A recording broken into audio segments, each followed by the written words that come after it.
They tell me I have served for 10,000 years. They say it the way pilgrims say a saint's name. Soft, reverent, convinced that the length of the sentence is proof of its righteousness, as if time itself can bless agony. The tech priests dip their augmented heads when they approach my sarcophagus. They smear sacred oils along my armor seams. They murmur their alternating prayers to the Omnissiah and the Emperor, as though there's any real difference between the two in this cathedral of compulsory belief. I don't remember agreeing to this. I don't remember much at all. Whatever came before slides away like oil through hands I no longer own, leaving only a thin residue of awareness. The knowledge that I once had hands, that I once moved without the grinding hesitation of servos, without the hydraulic scream of joints larger than a man.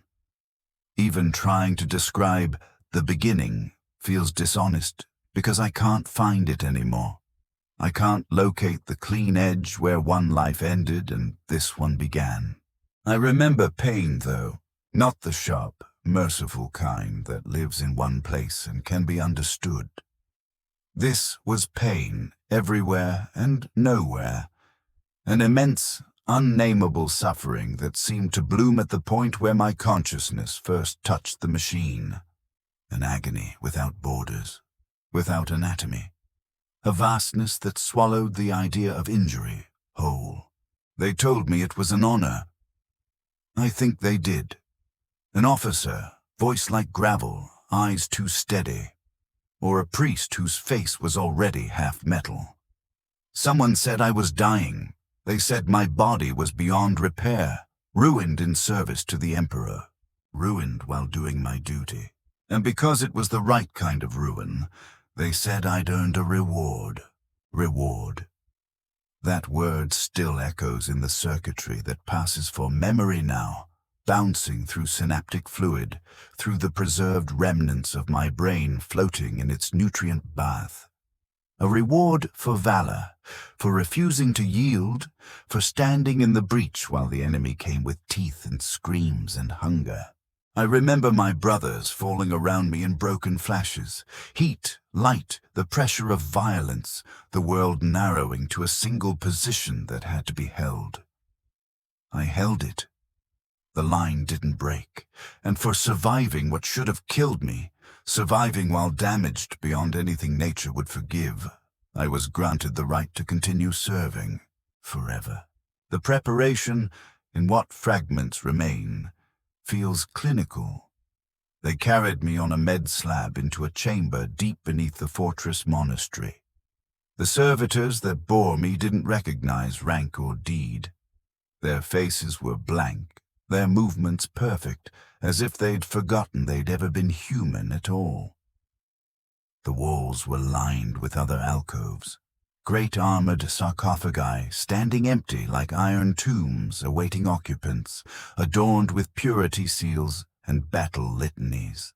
The air tasted of incense and ozone, of sacred oils, of that sterile, bloodless cleanliness found in places where flesh is modified as casually as cloth, where the boundary between organic and machine is crossed so often it has been worn smooth. They explained procedures. They spoke of neural interfaces that would be threaded through what remained of my spine, of cerebral links that would fuse my thoughts directly to the war engine they had prepared. The tech priest leading the rite, because it was a rite, every bit as religious as any cathedral mass, told me in a flat, modulated voice that my consciousness would expand to encompass the dreadnought's systems, that weapon mounts would become my arms, that armor plating would become my skin. He spoke as if it were a gift, as if being poured into iron could be transcendence. Maybe for him it was. Maybe his own augmentations had carried him so far that he no longer remembered what simple flesh meant. Movement without motors, thought without the constant hum of cogitators running in the background like gnats you can never swat. The actual transition is gone. There must have been surgery. Careful extraction, careful placement, nerve married to wire, synapse spliced to circuit. But I don't remember it. One moment I was on the slab, staring at vaulted ceilings painted with ancient victories, and the next I was inside. Inside the shell. Inside the machine. And the machine was inside me. Or perhaps we were the same thing. And the distinction stopped mattering in a way my old vocabulary can't contain. The first sensation was vastness, my awareness. Once comfortably confined behind my eyes, tucked within the familiar darkness of a skull, bloomed outward in all directions. I could feel internal mechanisms as distinctly as I'd once felt a heartbeat. I could sense the flow of sacred oils through pipes like blood through veins. I could detect temperature changes across armor, plating the way skin once registered heat and cold. But it was wrong. Everything was wrong. The proportions were obscene. I was too large, too heavy, too slow. When I tried to flex a hand, there was a delay, nearly a full second, before the massive power fist obeyed. The movement was crude, articulated, nothing like the fluid grace of tendon and bone. I tried to scream. I remember that with perfect clarity because it was the first thing I did when I understood what they'd done to me. When I recognized this wasn't temporary, wasn't a fever dream to wake from, but a permanent shape for my existence. I had no mouth, no throat, no lungs. The scream became a burst of static from the Voxcaster, white noise that made the tech priests flinch as they completed their calibrations. They took it as triumph, a machine spirit waking, a sign of successful integration. Their chanting swelled, bright with gratitude, that harmonic cadence of the cult mechanicus that turns even suffering into liturgy. For a time, the chamber was my whole world. Weeks, maybe months, time had already begun to warp. It stretched and compressed. It stopped behaving like a thing that could be counted. The tech priests came and went, performing maintenance rites, anointing armor, running diagnostics through ports that touched my neural interface directly. Those intrusions felt violating in a way I could barely name. Not pain, exactly. Something worse. An unbearable presence, like being forced to feel every nerve impulse at once, with nowhere to look away, nowhere to hide. They spoke during these rites, or spoke at me, addressing both the man I'd been and the machine I had become as if we were separate beings requiring separate courtesies. Great warrior, they would intone, accept our ministrations. Machine spirit, accept this offering of sacred unguents and function with the precision the Omnissiah demands. The words blurred into an endless drone that I could never truly silence because they came through the same receptors that warned me of enemy approach, the same channels that carried the voices of allies. Even devotion became noise. I learned to move. Training was overseen by an officer whose name I never caught. Through dreadnought optics, his face was a pale mask behind overlays of targeting data and threat assessments I hadn't asked for and could not disable. Colors shifted, contrasts sharpened. The world became a grid of priorities. He commanded me to walk, turn, raise weapons, track moving targets. Every action required concentration, a conscious effort to bridge the gap between intention and execution. Where flesh once obeyed without question, now each impulse had to pass through layers of interface, through machine spirits that demanded coaxing, cooperation, obedience. The worst part was the isolation. Locked inside my shell, I saw only through senses, heard only through vox, touched nothing directly. When warriors approached to kneel before the ancient hero I had supposedly become, I sensed them only as heat signatures, Mass readings, ghostly silhouettes in Auspex returns. Their voices reached me filtered and compressed, stripped of the warmth and small imperfections that make speech human. I wanted to reach out, to lay a hand on a shoulder in the old gesture of brotherhood. But my hands were weapons now. A fist that could crush ceramite. A cannon that could turn flesh into mist. There was no gentleness left in my design. No casual contact. No way to express anything except violence. The fortress monastery, where I was stationed, awakened, they said, as though I had been sleeping rather than imprisoned. It was a mountain of stone and iron on a world whose name I never learned. Its architecture was familiar. Soaring buttresses, vaulted halls heavy with honors, chapels where incense never cleared and devotion stretched for hours. They kept me in a sanctum for the honored dead. Honored dead felt generous. We were damaged remnants, too valuable to discard, too broken to be whole, preserved in shells like specimens sealed in jars. There were others, 12 of us in total, though not all were awakened at once. We stood in our alcoves like statues, like relics. The younger warriors came to pay respects. They asked for wisdom. They wanted stories from eras they knew only through records and ritual. They expected inspiration. They wanted noble tales of courage and sacrifice that would ignite the same fervor they believed had carried us to glory. So I gave them what they wanted. What else could I do? Tell them that glory looks different from inside a coffin? That eternity isn't a blessing, but a weight that grows heavier with each passing century. They wouldn't have understood. They were still whole. Their bodies responded when they wished. Their hearts beat in chests they could feel. Battles came irregularly. Sometimes years passed with me dormant in my alcove. Consciousness dulled to a dim ember. Sleep that was not sleep because I could never truly rest. Only retreat into reduced processing, where time passed unmarked and thoughts moved thickly through preserved tissue.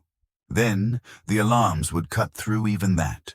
The tech priests would rush in, chanting as they flooded my systems with stimulants, ran activation sequences, begged the machine spirit to rise eager for war. War. That was what they woke me for. That was the justification for my continued existence. The enemy changed. Greenskins with crude weapons and endless laughter. Heretics who turned from the Emperor's light. Alien things whose technology made mockery of understanding. But combat itself remained constant. I was deployed as a massive engine of destruction. A walking bulwark. A weapon that could absorb punishment and return it in kind. The Imperium made manifest in adamantium and faith. Fury and tragedy fused into a single silhouette. My first battle after entombment was on a hive world under Xenos assault. I remember the drop. They loaded my dreadnought into a boarding craft and sent us screaming through atmospheric entry. The hull heated to temperatures that would have killed an unprotected man, but I registered it as climbing numbers on internal displays. The impact jarred my sarcophagus in its mountings. I felt something warm and wet seep from the seals. Some failure in containment the tech priests had sworn was impossible except under catastrophic damage. The nutrient fluid that sustained what remained of me mixed with something else. Blood, perhaps? Or condensation? It didn't matter. There was no way to check, no way to fix it. So I noted it and moved forward, because that was what I existed to do. The enemy came in waves, alien shapes made worse by the dreadnought's threat routines, everything categorized, prioritized, rendered into targets. I fired until ammunition feeds ran dry. I crushed with my power fist until actuators groaned.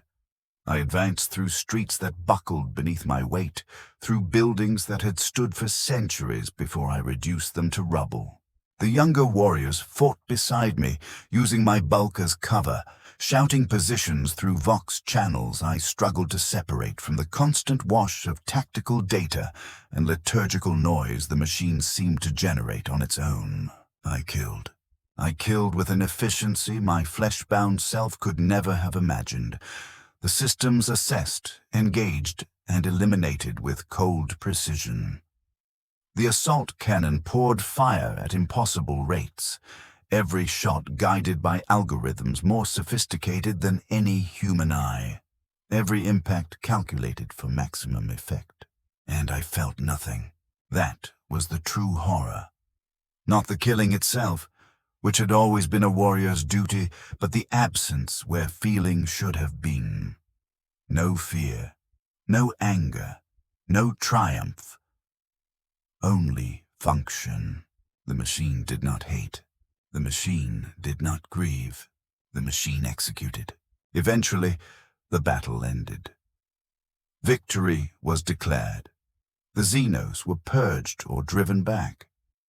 The tech priests came to retrieve me, chanting gratitude to the Omnissiah for the Dreadnought's performance. They anointed scorched armor, pressed fresh purity seals over scars, and began the long transport home. Through my optics, I watched the Hive City recede. Smoke rose from countless fires. Hab-block ruins that had once held millions stood broken. Servitors collected the dead for processing. We had won. The Imperium's claim had been reaffirmed through violence, and I had been essential to that victory. I had justified my existence for another awakening. I had earned my place in the sanctum for another span of uncounted time. But there was no satisfaction in it. No pride, no accomplishment. Only the awareness that I had performed my function, done what the machine was built to do, and that soon enough the alarms would sound again and I would rise to do it all over again. This was the pattern. Not glorious eternal service, but an endless cycle of dormancy and violence. Of being useful, then being stored. Of consciousness that existed mainly in the context of destruction. Centuries began to blend. One deployment became indistinguishable from another. Different worlds, different enemies, different brothers at my side. The experience remained unchanged. I was the anchor, the heavy weapon, the armored wall against which the foe shattered itself. The younger warriors came and went, their lives measured in decades, mine stretched across ages. I watched bright-eyed recruits become scarred veterans. I watched those veterans fall or fade beneath accumulated wounds. I watched names added to rolls of honor while I remained, perpetual, unchanging, sealed inside iron. Speech became difficult, not mechanically. The Vox caster worked flawlessly. I could project commands across a battlefield or whisper into a private channel. But finding words, holding a conversation, remembering the rhythms that marked one as human, grew harder with each passing century. My thoughts were interrupted by machine processes. Diagnostics ran without asking. Data streamed into my awareness whether I wanted it or not. Sometimes I began to answer a question and found myself halfway through a tactical analysis instead. Sometimes I meant to speak and the response emerged as something else. Binary clicks, machine cant I had never learned, but which the interface translated automatically. The tech priests noticed. They lingered longer during maintenance. They added new prayers, petitions for the preservation of a human soul inside iron, supplications that the warrior's spirit remain intact, uncorrupted by the mechanical nature of his prison. Their prayers felt less like devotion and more like diagnosis. Acknowledgement of deterioration they could measure, but not halt. They opened access panels and stared at readouts. They tested the interface. They sampled the fluid in my sarcophagus, analyzed it for signs of decay. Then they sealed everything again and declared it within acceptable parameters. Acceptable. As if any part of this existence could be described that way. The dreams began somewhere in the 3rd millennium. If they were dreams at all. Maybe they were glitches. Corrupted memory fragments rising without warning during dormancy. I would see myself whole and unaugmented, walking on 2 legs through forests I couldn't name, speaking with brothers whose faces I could no longer recall.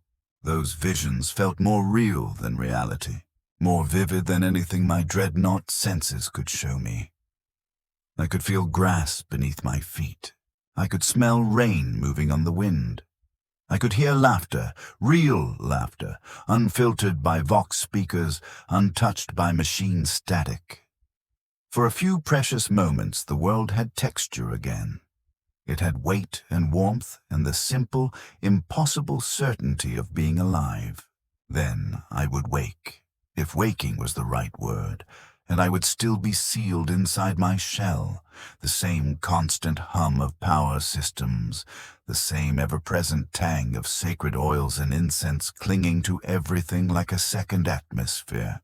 I tried to cling to those visions. I tried to make them anchors, proof that the person I had been still existed somewhere inside the iron, but they slipped away, always. Water through cracks, and each time I sank back into dormancy. Fear came with me.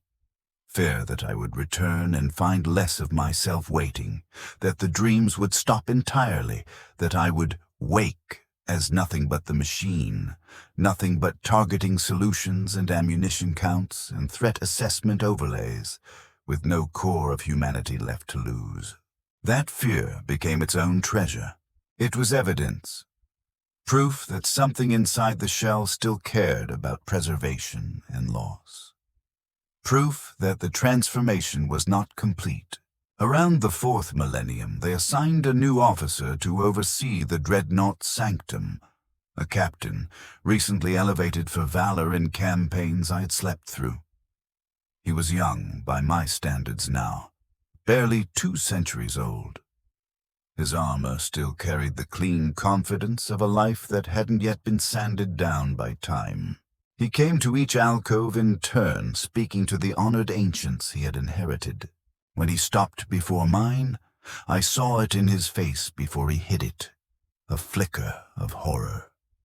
Quick, disciplined, suppressed, horror at what I represented and at what he knew might one day be waiting for him if he fell the wrong way at the right time.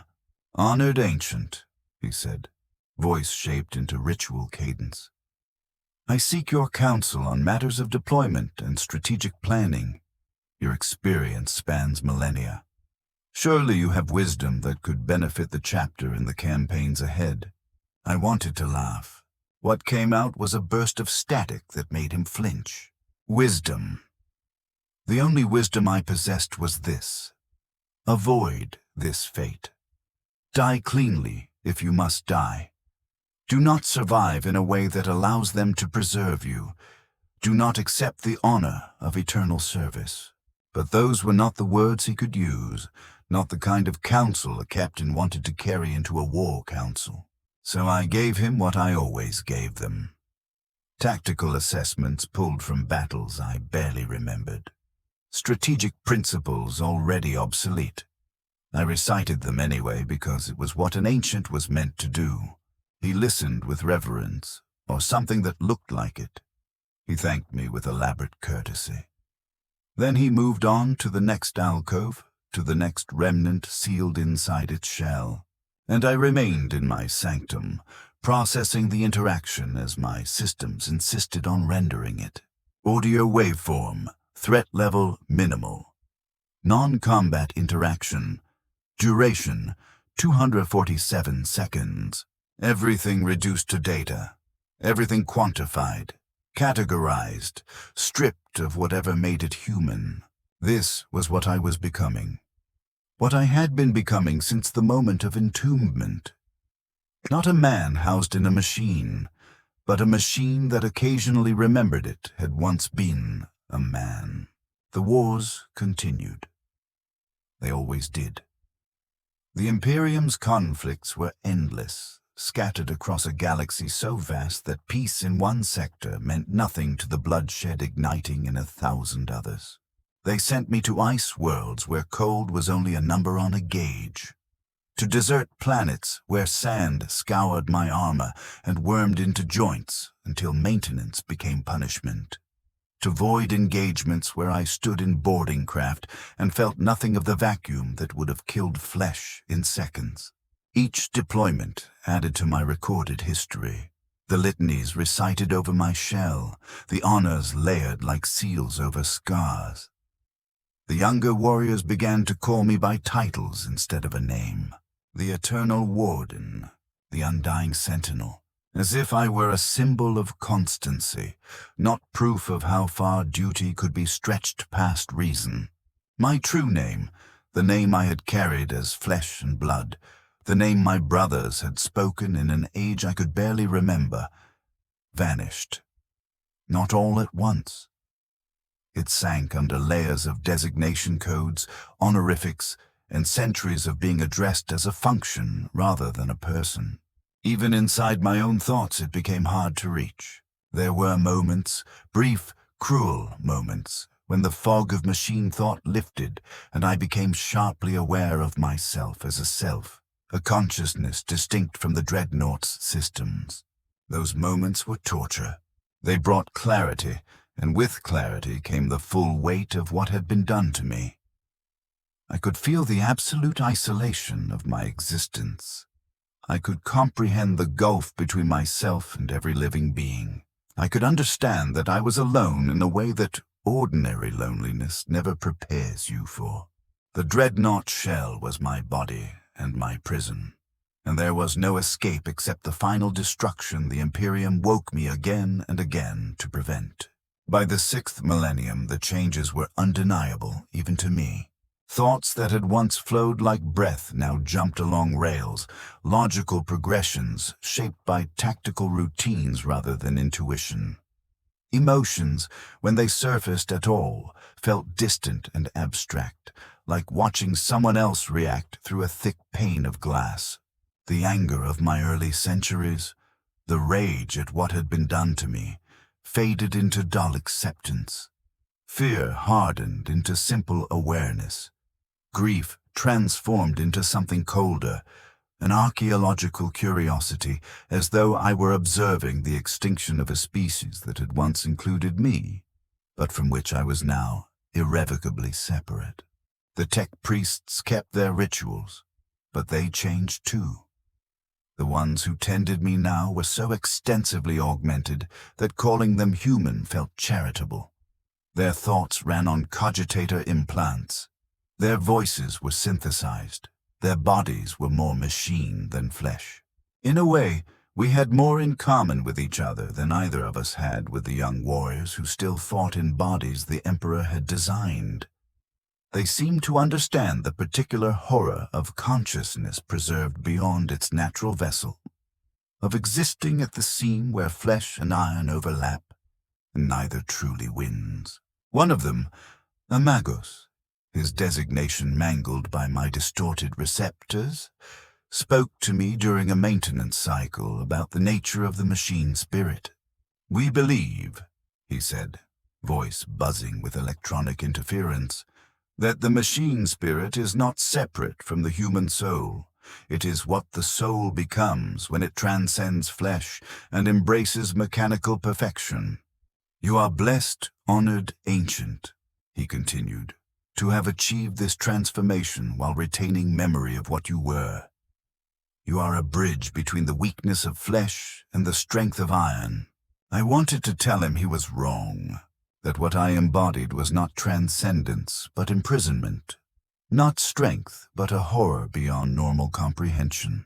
But when I tried to form the words, they came out as machine code, binary sequences that made him nod as though I had offered agreement, as though the machine spirit itself had endorsed his theology.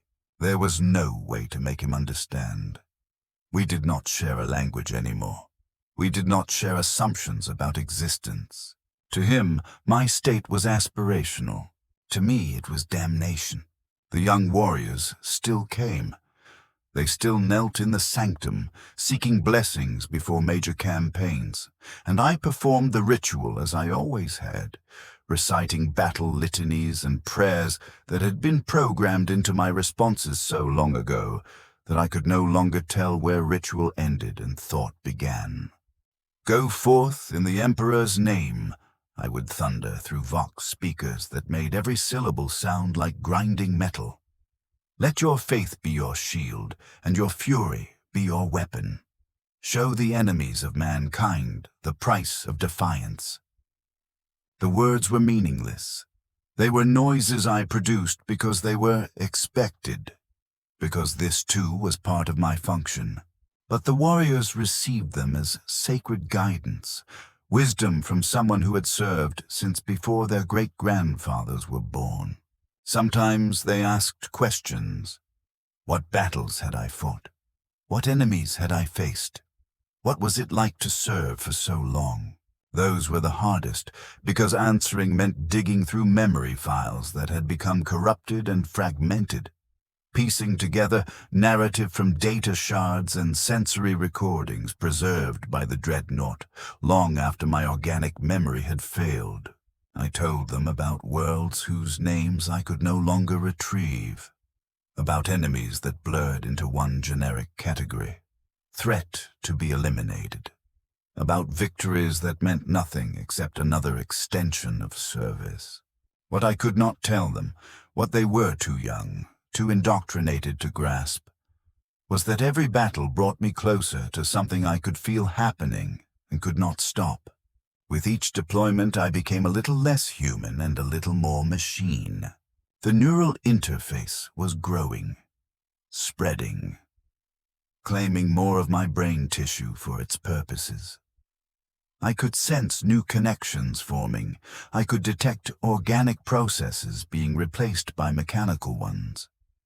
The tech priests called it integration, the natural progression of symbiosis between warrior and war engine. I called it consumption. The 7th millennium brought wars on a scale I had never known. The Imperium, they said, was beset on all fronts, enemies without, traitors within, fighting for survival against forces that sought to extinguish the Emperor's light. They woke me more often. Deployments blurred into one continuous experience of violence. There were no long dormancies measured in years or decades. I was returned to the sanctum only long enough for essential maintenance before alarms sounded again and I was sent to another war zone. Constant activation punished systems designed for intermittent use. Seals failed more frequently. Nutrient fluid, replaced at every cycle, began to cloud with particulates the tech priests could not identify or purge. The neural interface developed fluctuations that made my perception stutter and skip. I began to lose moments, not slowly, abruptly. Temporal discontinuities, gaps in consciousness that felt like being edited out of my own existence. One moment advancing through a battlefield, the next standing in ruins with ammunition depleted and enemy bodies around me, with no memory of how I got there. The tech priests expressed concern in their mechanical way. Their prayers took on an urgent edge. Maintenance rituals stretched longer than routine, longer than comfort, long enough to suggest something like desperation. They consulted archives, performed diagnostic rites unused for millennia, brought in specialists from Forge Worlds to examine the dreadnought and its occupant. Their conclusion came with the same flat certainty as all their pronouncements. The systems were degrading beyond their ability to fully restore. The dreadnought would continue to function, they assured the chapter. But deterioration of the human component was inevitable, given the length of service and the frequency of recent deployment. The human component, that was what I was in their assessment. Not a warrior. Not even, truly, a person. a biological processor interfacing with the dreadnought to provide tactical judgment and spiritual presence. Clinical, accurate in its way. I was a component, an element, a part of a larger system that would operate long after the organic matter at its core broke down completely. By the 8th millennium, I realized I was forgetting how to be human. Not memories, not names. Something deeper. The basic assumptions of being human, having a body, moving through space, existing as a discrete self separate from the environment. Those foundations eroded until I could no longer reliably reach them. When I tried to imagine hands, I saw the power fist and the assault cannon. When I tried to remember walking, I remembered the heavy, articulated tread of dreadnought legs. Even my dreams, when they still came, were rendered in targeting solutions and threat assessments. My subconscious processing the world through the same mechanical frameworks that ruled my waking mind. The other dreadnoughts in the sanctum fell silent. One by one, over centuries, they stopped responding to stimulus. Their occupants retreated so far into machine thought that they could no longer be recalled. Not for counsel, not for blessing, not for anything. The tech priests still maintained the shells. They still performed litanies of preservation, but everyone knew the warriors inside were gone in any meaningful sense.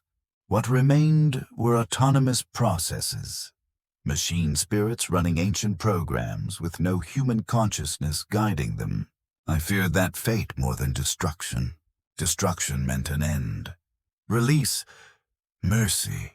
But retreat into pure machine consciousness meant something worse. Existing forever in a half-state. Neither alive nor dead, aware in some limited fashion, but incapable of true thought or self-reflection. It meant becoming exactly what the Imperium wanted its dreadnoughts to be. An eternal weapon with no doubts, no questions, no resistance, no memory of ever having been anything but a tool for annihilation. I tried to resist. During dormancy, I deliberately recalled pieces of my old life. I forced reconstruction, taste of real food, sunlight on skin, rain that wasn't filtered through receptors.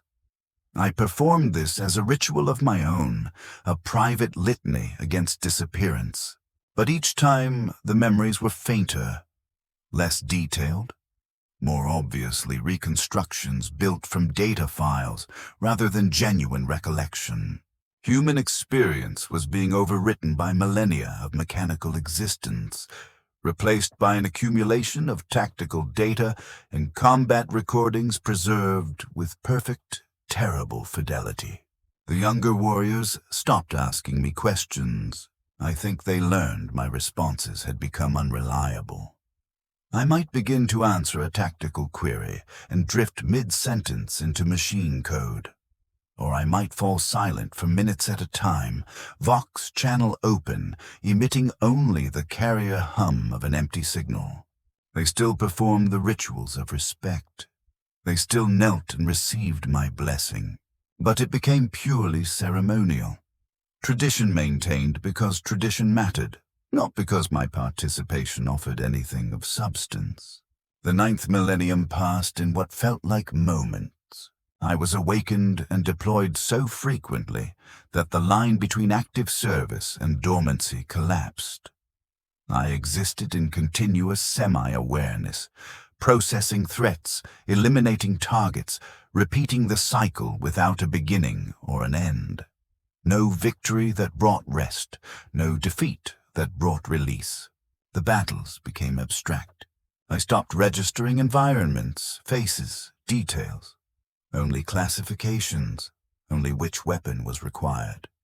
Only target location relative to objectives pursued without understanding or question. The Imperium I served changed beyond recognition.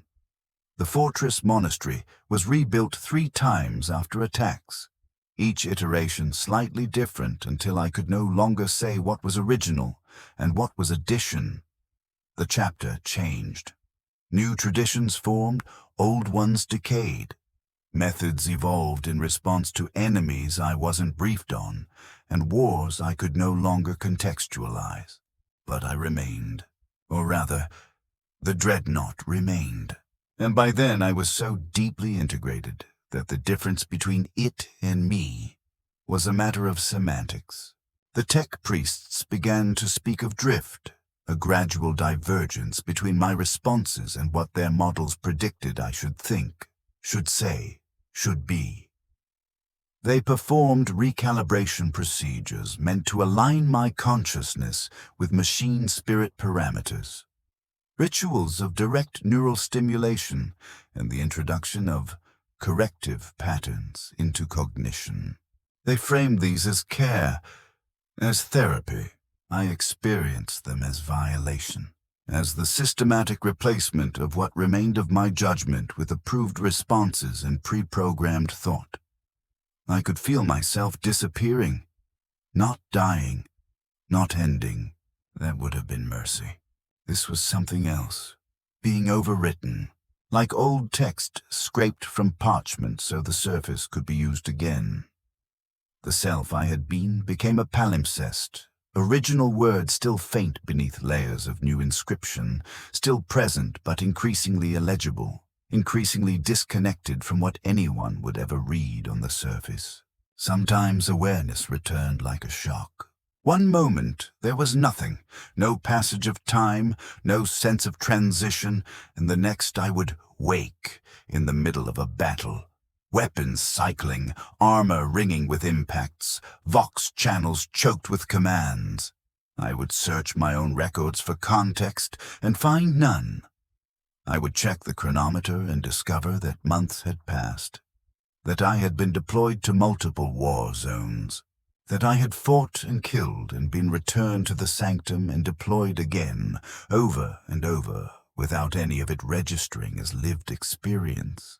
Those gaps frightened me more than any enemy ever had, not because I feared death, because they proved I was no longer continuously present inside my own existence. I was fading in and out.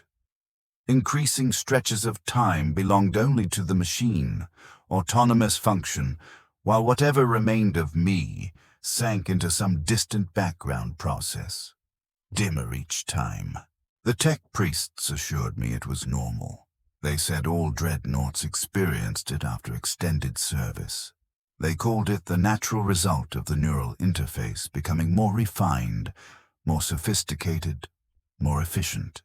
They spoke the word efficient as if it were a blessing, as if the erasure of human awareness in favor of perfect mechanical function was something to celebrate rather than mourn.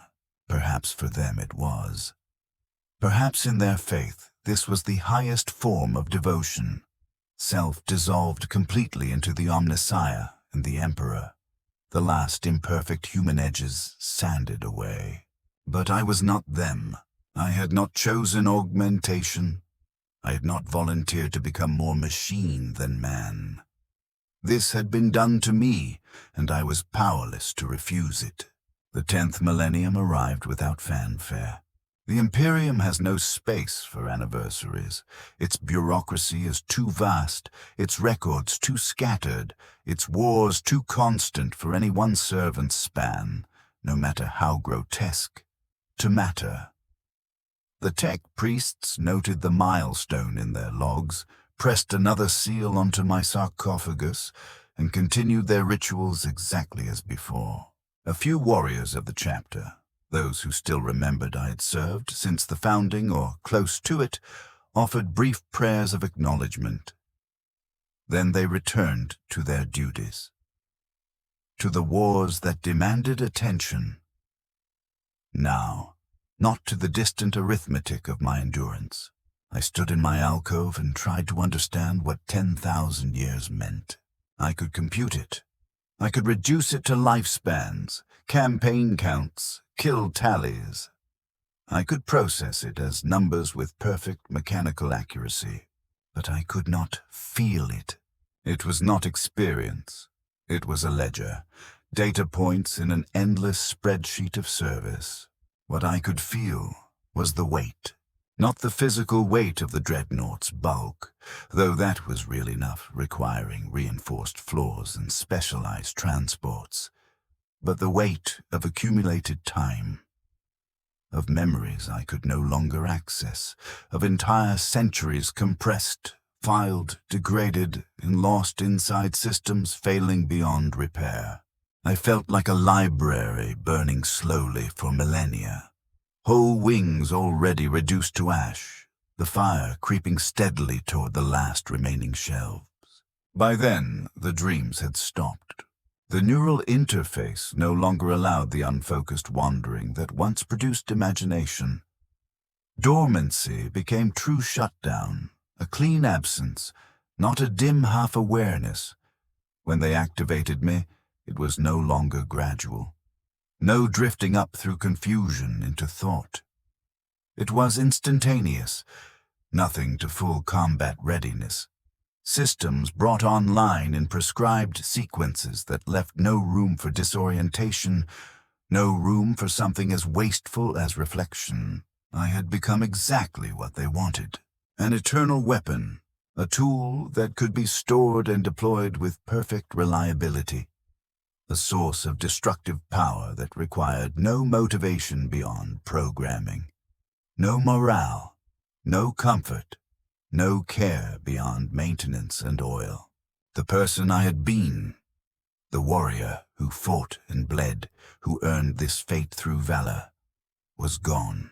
What remained was a ghost in the machine, a thinning echo of consciousness, drowned day by day beneath the constant roar of tactical processes and targeting logic. They deployed me to a world at the edge of Imperial space, a mining colony overrun by enemies I was not briefed on and did not bother to identify. It didn't matter what they were, only threat level. Distribution. The most efficient pattern of fire. I advanced through collapsing hab blocks, crushed defensive positions under my weight, fired until ammunition ran dry, then fought on with the power fist, reducing everything before me to broken matter. The younger warriors fought alongside me as they always did. They used my bulk for cover. They synchronized their assaults with mine. I recognized none of them. Their designations meant nothing. Their faces were indistinct through optics that were beginning to fail, static creeping into every image, distortion gnawing at edges. They called me Honored Ancient, Eternal Warden. They spoke as one speaks to relics and saints. I responded with the correct phrases. The approved encouragement, the expected tactical updates and benedictions. It was automatic now, scripted. My role in the human side of war reduced to programmed responses that required neither thought nor belief. The battle ended. We had won. Whatever won meant in the narrow terms of an objective completed. The enemies were dead or scattered. The mining complex was secured. The Imperium's claim on a worthless rock was reaffirmed. I stood among ruins and waited for retrieval. My systems ran post-battle diagnostics without prompting. Cataloged damage, logged ammunition expenditure, filed reports to archives I would never see, reviewed by officers I would never meet. A young warrior approached. His armor was scored. His helmet was removed, revealing a face barely out of adolescence, exhausted in the way only someone who has survived his first true battle can be. He knelt in the rubble before me.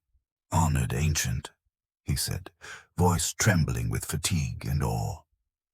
"Grant me your blessing. Let me carry your wisdom into the battles yet to come." I looked down at him through failing sensors. His body triggered overlays automatically. Mass estimate, heat signature, threat classification that insisted on existing even here, even now. I tried to speak. I tried to give him what he asked for. The blessing that would have once meant something, or at least sounded like it. What came out of my Voxcaster was static. Machine code. Untranslated, untranslatable. Pure signal without meaning. the sound of a consciousness that could no longer bridge the gap between human intent and mechanical expression. He did not understand. He took my failure for profundity. He bowed his head, grateful for the blessing he imagined he had received. Then he stood, replaced his helmet, and returned to his squad, leaving me alone in the ruins, with my broken voice, my fragmenting thoughts, and the certainty that something essential had just failed. That the last thin filament connecting me to my human origin had finally snapped. The tech priests collected me, loaded me into transport, began the journey back to the fortress monastery, chanting their prayers of maintenance and preservation. I did not participate. I could not. The part of me that understood prayer, the part that recognized meaning rather than pattern, was gone. What remained was pure process, pure function. The machine operating according to its design, with nothing human left to question, resist, or grieve. They will continue to maintain me. I know they will. They will continue to wake me and deploy me, battle after battle, preserving my shell and the failing remnants inside for as long as the dreadnought remains functional. The Imperium does not retire its weapons. It does not grant rest to those who have earned it. It uses them until they break beyond repair, and sometimes it uses them even after that, finding new purposes for broken things, new ways to extract value from what any sane hand would discard. I am a tool now, just a tool. There is no person here anymore, no consciousness in any meaningful sense. Only responses and reactions, programs written so long ago and layered so many times that even the tech priests cannot fully map them. The human component has degraded beyond acceptable parameters. But the machine still functions correctly, and in the grim calculus of the Imperium's endless wars, that is all that matters. 10,000 years. They tell me I have served for 10,000 years, and they say it with reverence, as if the number itself is holy.